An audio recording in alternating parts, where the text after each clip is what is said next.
राजस्थान के उदयपुर में कांग्रेस के चिंतन शिविर के बाद अब बिहार के राजगीर में भी कांग्रेस 2 दिनों का चिंतन शिविर का आयोजन कर रही है, जिसमें संगठन कैसे मजबूत हो, संगठन को कैसे धारदार बनाया जाए, नए लोगों को कैसे कांग्रेस के साथ जोड़ा जाए, इस पर चिंतन मनन होगा। हमारे साथ कांग्रेस के कार्यकारी अध्यक्ष है समीर कुमार सिंह। सर, 2 दिनों का ये चिंतन शिविर जो होगा कहाँ होगा और क्या मकसद है इस चिंतन शिविर का?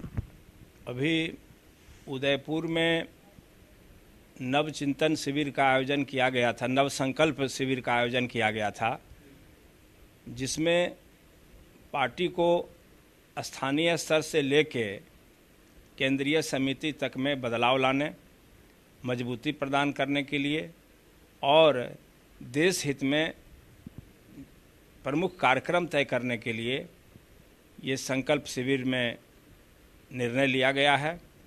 और उसी संकल्प को स्थानीय स्तर पर ज़मीन पर उतारने के उद्देश्य से बिहार में भी राजगीर में 2 दिवसीय चिंतन शिविर का आयोजन किया जाएगा, जिसमें बिहार में पार्टी को किस रास्ते से ले चला जाए, हम तालमेल के जरिए पार्टी को चलाएंगे या अपने पैरों पर खड़े होकर के चलाएंगे, और अगर हम अपने अकेले दम पर पार्टी को चलना है तो भविष्य में पार्टी के उत्थान के लिए कौन कौन से जनहित में कार्यक्रम होंगे, इन तमाम मुद्दे पर युवाओं के लिए क्या की बात होगी, किसानों की बात होगी, रोजगार पर बात होगी और भी अनेक मुद्दे पर इस चिंतन शिविर में विमर्श किया जाएगा। और जो बात छन के आएगी, जो निष्कर्ष जिस नतीजे पर चिंतन शिविर में हम लोग पहुँचेंगे, उसको सरजमीन पर बिहार प्रदेश कांग्रेस कमेटी उतारने का प्रयास करेगी। बोलते थे कि 2024 की लोकसभा चुनाव की ये तैयारी है, क्योंकि लगातार ये चर्चा हो रही है कि बिहार कांग्रेस को बिहार में एकला चलो की नीति पर चलनी चाहिए, क्योंकि ये राजस्थान में भी ये चर्चा हुआ कि कांग्रेस तभी मजबूत होगी जब कांग्रेस अपने दम पे अपने पैरों पर खड़ा होगी। जब तक बैसाखी पे रहेगी कांग्रेस मजबूत नहीं होगी। देखिए, वो समय परिस्थिति के अनुसार जब फिरका परस्त ताकतें जड़ मजबूत करने लगती है तो स्वाभाविक है कि उसको कमज़ोर करने के उद्देश्य से, उसको शीर्षक देने के उद्देश्य से कांग्रेस पार्टी ने भी सेकुलर फोर्स के साथ गठबंधन का मन बनाया था।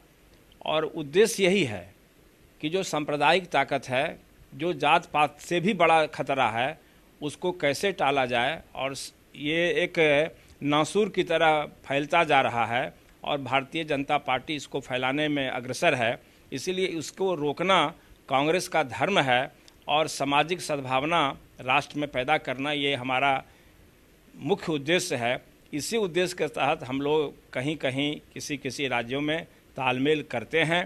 तालमेल का मुख्य उद्देश्य हमें सत्ता पाना नहीं है, हमारा उद्देश्य है कि देश की जो खूबसूरती रही है, जो सभी धर्म जात पात के लोग मिलकर रहे हैं, उसको फिर से जो तोड़ने का प्रयास हो रहा है, उसको फिर से कायम कैसे किया जाए और महात्मा गांधी नेहरू जी के रास्ते पर देश को कैसे ले चला जाए, यही हमारा मूल उद्देश्य है। और उसी के तहत हम लोग भविष्य में कार्यक्रम बनाएंगे। युवाओं को भी जोड़ने की कोशिश होगी, क्योंकि पुराने कांग्रेसी जो है, जो अब एक्टिव ज़्यादा नहीं है, उनको और एक्टिव करने के लिए और युवाओं को जोड़ने पर भी इस पर चर्चा होगी।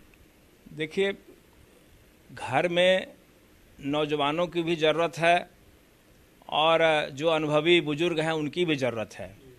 ये ठीक है कि हमारे नेता युवा हैं, राहुल गांधी जी, और उनके नेतृत्व में युवाओं को मजबूती देने का कार्यक्रम तय हुआ है।